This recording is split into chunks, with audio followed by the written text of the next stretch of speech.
Hello everyone. Today I would like to talk about applying minimalism into our language and how we communicate and also how we listen to others. So, how to apply minimalism in speaking and listening. Before we do that, I just want to tell you that at this moment I'm a little bit scarce with my time, and unfortunately I cannot be very active in the comment section. I really love reading all the comments and having a nice cup of coffee and replying to it, but at this moment, because of all the insecurities in the world, I feel like this is the time to prepare myself and also preparing my home or my finances to helping myself and others. I feel like the upcoming months, winter months, are going to be quite rough. I have no idea what will happen, but I see that more and more people are not being allowed to work, to make a living, to be able to pay for food for themselves and their families. A lot of companies and governments are taking very strange measurements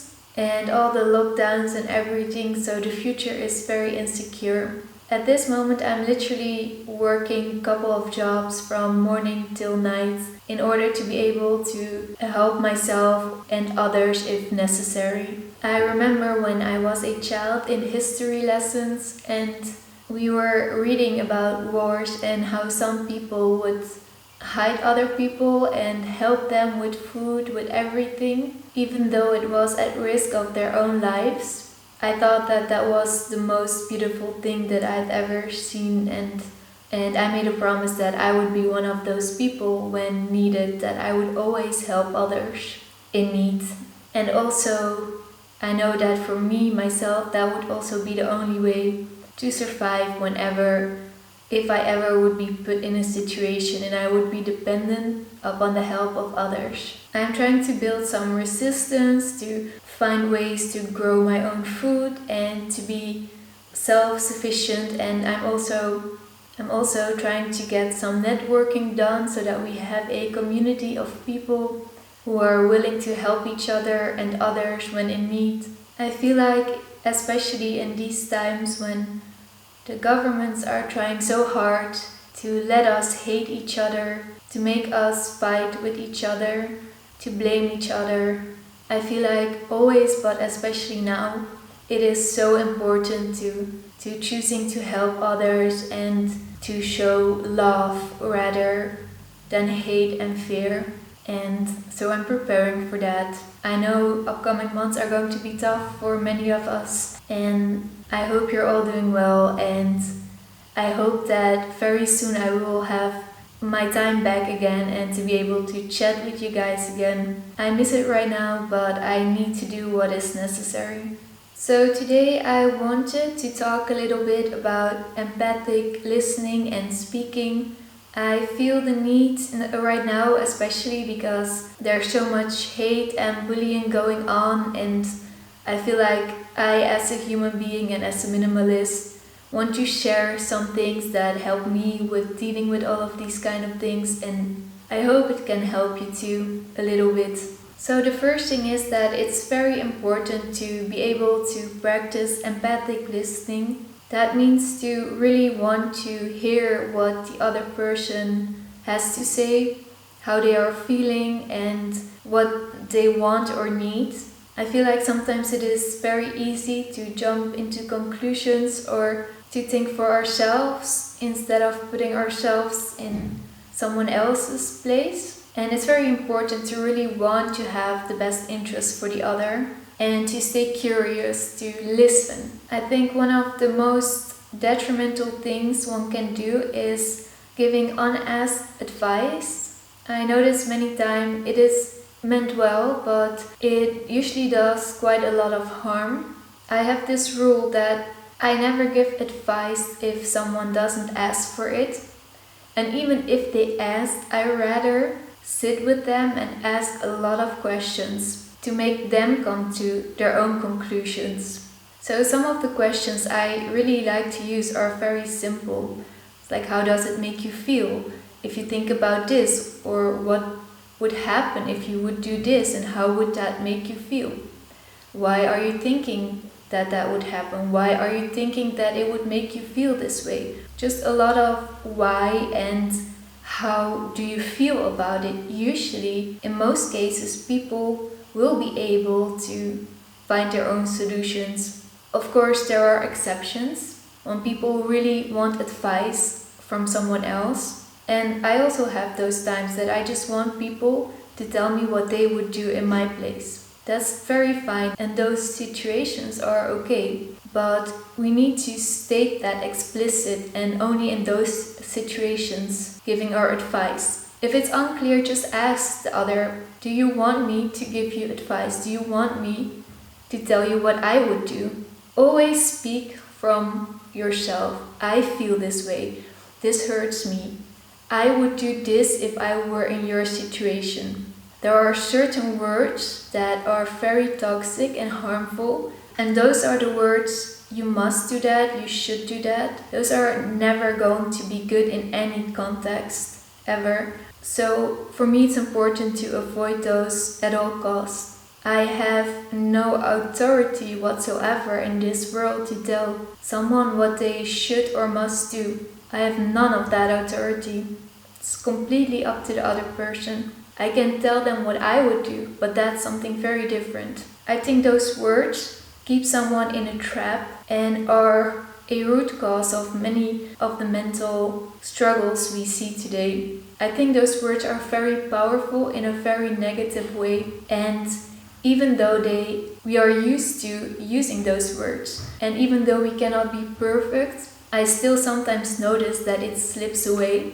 It's important to be aware of it. At least be aware of it, and if you can, to take it back. Another aspect that is very important is to be validating to others. When someone describes what is bothering them, it's important to validate someone's feelings. Know that feelings are never wrong, so you cannot tell someone that they shouldn't feel the way they feel or ignore their whole story or feelings. It will always hurt someone else. We don't have to be judgmental. We don't have to do anything.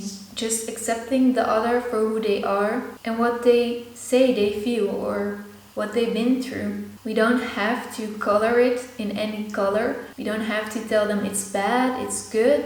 The only thing we have to say is, I hear you. I understand that that makes you feel this way. I also think it's very important to be neutral as much as possible. I feel like conversations can end up being quite manipulative very quickly. Like a very simple example is if you're like shopping for clothes with a friend, this is something that happened to me when I was young and I used to shop a lot. And I would see something and I would be like, maybe I like this, maybe not. And then the other person would really try to manipulate me into buying it. And I still to this day don't know why that would be a goal of someone, but they would be like, yes, this is really something for you. And it's very strange because there's no need for the other person to be trying to make me do something.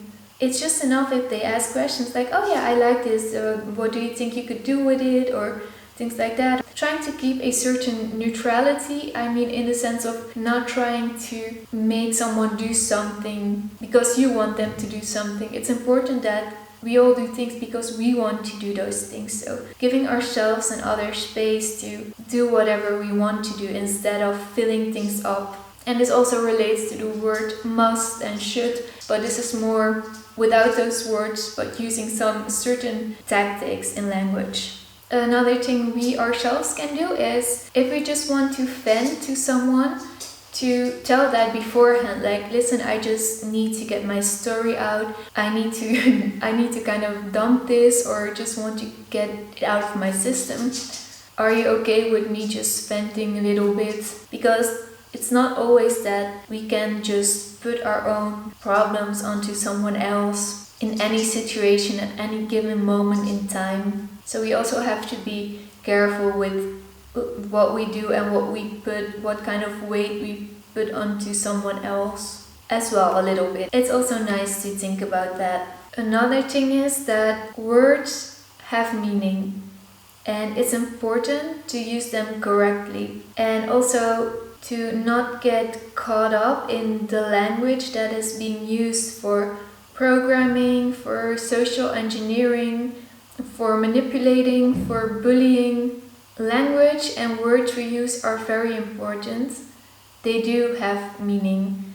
And we have to be aware that we are not just repeating the same patterns and words that we hear around us from others, especially from mainstream media, but that we keep the truth and we call things by their names. It's very important. And that we use the correct words. I personally have certain rules with language and how I speak to others that are very important. Like, I would never comply in bullying others, in name calling them, in mocking them, making them feel ridiculous. No matter if everyone around me is doing that, no matter how tough the bullies are, it's a rule of mine. I will never do that. Even though I'm the only one in the room or in the country, if it feels like that, I'm sure I'm not, but I'm not complying.